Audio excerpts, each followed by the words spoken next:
اور جن لوگوں نے اپنے دین کو کھیل اور تماشا بنا رکھا ہے اور دنیا کی زندگی نے ان کو دھوکے میں ڈال رکھا ہے، ان سے کچھ کام نہ رکھو۔ ہاں، اس قرآن کے ذریعے سے سب سے پہلے نمبر پر شیعہ تھے، دوسرے نمبر پر بریلوی، اور اس کے بعد دیوبندیوں نے بھی اس میدان میں چھلانگ لگا دیا ہے۔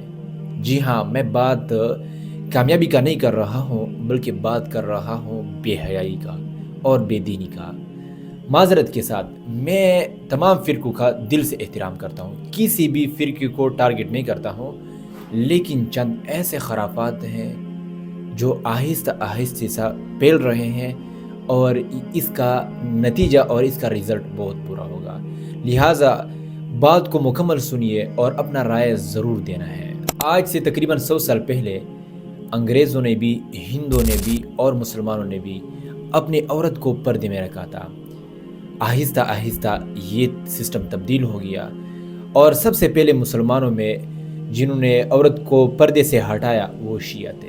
خاص کر محرم کے پہلے عشرے میں انہوں نے اپنی عورتوں کو گھر سے باہر جانے کا اجازت دے دیا ہے، پردہ ان سے اتروایا، جلوسوں میں شامل ہو گئی ہے اور ایسے خرافات میں شامل ہو گئی ہیں۔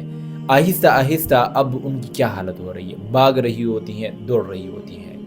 اس طرح دوسرے نمبر پر بریلویوں نے عید میلاد النبی کے موقع پر اپنی چھوٹی چھوٹی بچیوں سے نعت پڑھوانا شروع کر دیے ہیں، جو خوبصورت آواز تھی، نابالغ بچیاں تھیں، لیکن وقت کے ساتھ ساتھ ابھی جو ہم دیکھ رہے ہیں 22 سال کی لڑکیاں، 24 سال کی لڑکیاں، بڑی عمر کی لڑکیاں، وہ آتی ہیں اسٹیجوں پر مردوں کے سامنے نعت پڑھتی ہیں حضور اکرم صلی اللہ علیہ وسلم کی شان میں، حضور اکرم صلی اللہ علیہ وسلم کی محبت کی خاطر۔ کیا یہ نبی کی محبت ہے؟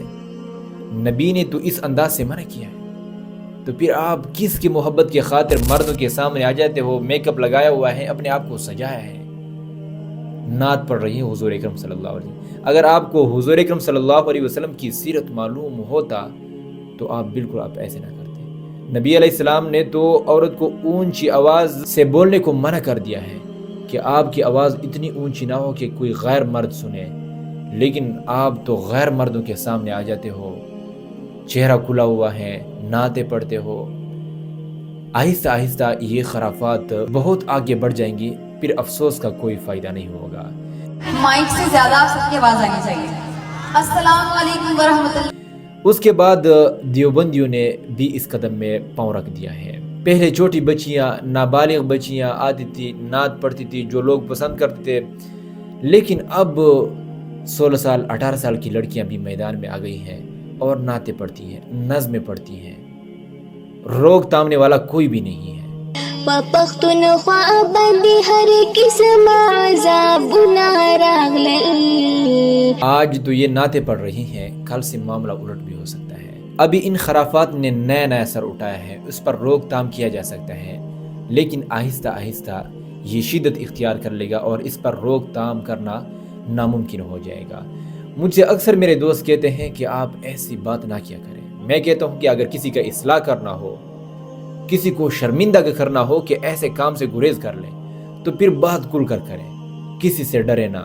مجھے سب سے بڑا تعجب اور سب سے بڑا افسوس جو ہوتا ہے وہ اپنے لوگوں پر ہوتا ہے کہ ہم تو کہتے تھے کہ شیعوں نے اپنے عورتوں کو باہر نکال دیا ہے، جلوسوں میں شامل ہوتی ہیں، اور بریلوی اپنی عورتوں کو میلاد کی طرف لے گئے ہیں، لیکن اب حالات ہماری طرف بھی خراب ہو رہے ہیں۔ ہمارے لوگ بھی آ رہے ہیں، نعتیں نظمیں لوگوں کے سامنے پڑھ رہے ہیں، سوشل میڈیا پر اپلوڈ ہو رہے ہیں۔ لہٰذا اس کی روک تام کر لیں، ورنہ معاملہ بہت الٹ جائے گا اور مذہبی لوگوں کا کوئی قدر باقی نہیں رہے گا۔